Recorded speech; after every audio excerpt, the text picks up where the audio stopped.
It is a pleasure to be here. I'll tell you one quick story when I had forgotten all that about the Harvard Medical School Admissions Committee. The greatest compliment paid to me by someone from Harvard Medical School was a few years ago.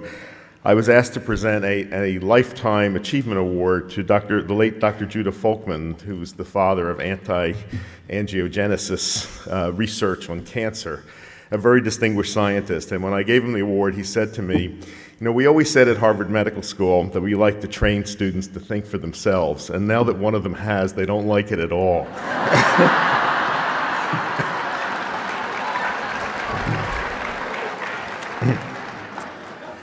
So I want to tell you today about integrative medicine and integrative mental health, which are great passions of mine. Exactly 2 years ago, the Arizona Center for Integrative Medicine sponsored the first national conference on integrative mental health in Phoenix at the Arizona Biltmore.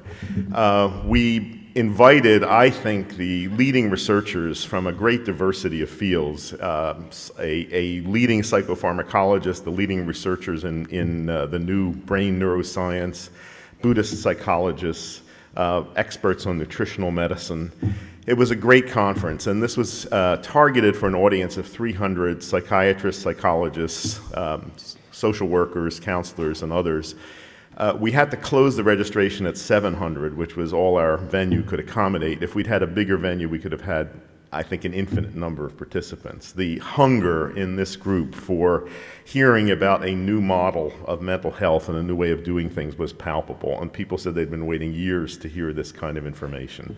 So we are trying to build on that. About the same time, I found out, to my surprise, that the most frequent question coming into my website, drwild.com, was about depression.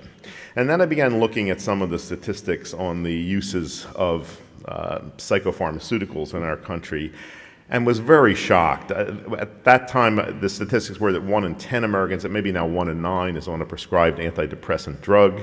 The Wall Street Journal last December said that 1 in 4 Americans is now on psychiatric medication of one kind or another. I mean, that's just shocking. And it really, I think, demands an explanation. Where is all this coming from? We have more mental health professionals offering more mental health services than ever in history. And by all accounts, mental and emotional health are worse than they've ever been in our population. What is wrong with this picture?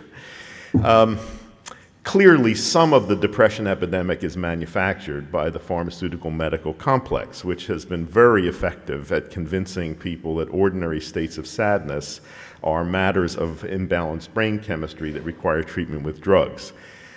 And by the way, I hope all of you will work, and I tell this to every audience I speak to end the practice of direct-to-consumer advertising of pharmaceutical drugs.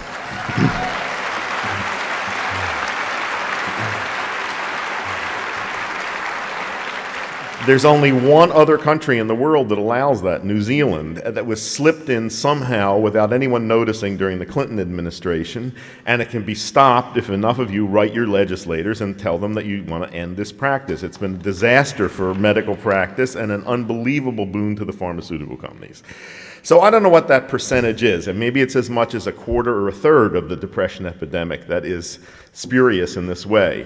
If we take that away, we're still left with an awful lot of depression to explain. I frequently ask people, just people of all sorts, why do you think people are so depressed today? A common answer that I get is, well, look at the economy or look at the state of the world. But my parents lived through the Great Depression, which makes this look pretty tame, and they lived through World War II, which is the most horrific human experience on record, and by all accounts, mental and emotional health were much better in our population than now. So what's happened? What's changed? One clue is that in the few hunter-gatherer societies left on the planet today, depression is unknown. You can't find a case of major depression in Papua New Guinea. So what are those people doing different from us? Everything. You know, they are not disconnected from nature. They're eating real food, not industrial food-like substances. They're getting plenty of physical activity. They're not subject to the kind of information overload and media stimulation that we are today. And I think especially important, they enjoy the protection of strong tribal and community support. I would say one of the changes I can observe in my lifetime in this culture is increasing social isolation for all sorts of reasons. You know, one of the examples I used in Spontaneous Happiness, which I find interesting, I grew up in a row house in Philadelphia in the late 1940s, 1950s, and my memories are that before air conditioning, on hot summer nights, the whole block was out on the front steps, kids playing stickball in the street. It was a great opportunity for social interaction and community.